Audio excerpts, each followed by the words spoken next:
Good morning, David with SoCal Design Build here, joining you once again from our South Park second story addition and remodel. Last week we were talking about getting ready to do the phase one of the concrete pour for the foundation, and we successfully poured that last Thursday. And right now we're cleaning up the forms because we already stripped them off of the foundation and we already did most of the backfilling. Let me give you guys a little tour here. So once again, you have a combination of some of the old foundation tying in with the new foundation. You see right here, this is part of the new foundation here, as that is. Over here, in this corner,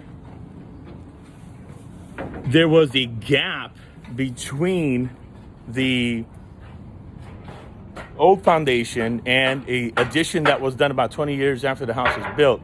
There's literally about an inch and a half gap that just was basically, you could just see air going through. There's just nothing there. There was no rebar added. There was no epoxy put in.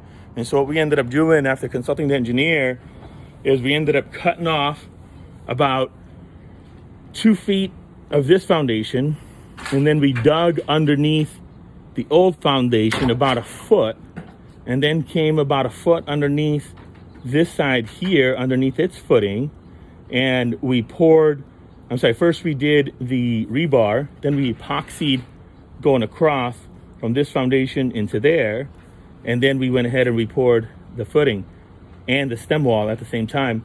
So what that's called underpinning, literally making space underneath the existing footing and adding rebar and adding concrete to be able to widen the footing and be able to get more structural integrity out of it.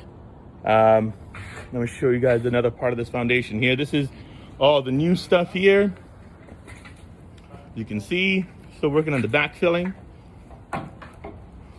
On the top here, on the top of the footing, we're going to have to do what's called grinding. So we're going to use a concrete grinder, and we're going to be putting a level on there and making sure that it's going to be perfectly level for the framers for when they come in and set their framing on. And you can see here, all of these are different hold downs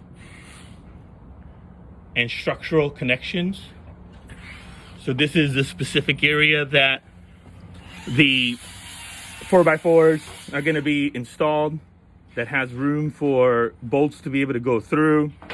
And it also has, and this piece actually goes down pretty deep into the foundation, probably about a foot and a half deep. And it just adds another layer of stability and structural strength to the framing that's going to be added. And you can see how many we have. There's a lot of different anchor bolts. There's also different tie downs like HDU 14s, HDU 11s. There's a number of different tie downs that are gonna need to be installed here. Let me walk you over here. This wall, as I was telling you about last week, this is where a strong wall is gonna be installed. And you can see how tall this is compared to the rest of the footing.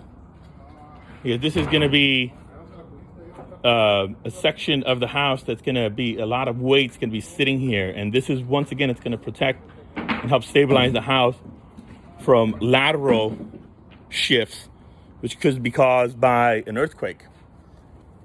Here you see these bolts are sticking out, and it's going to have a special plate that's going to come on top.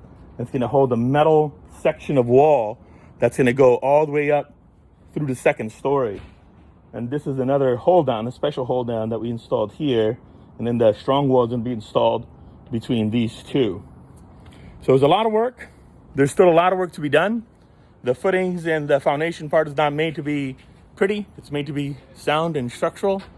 And so that's what we're doing right now. We're just getting the last few details accomplished so we can get going with the framing. Also, the second phase of the foundation is going to be, we have to add some pier pads in between these sections for even more structural strength that's going to be added to the framing.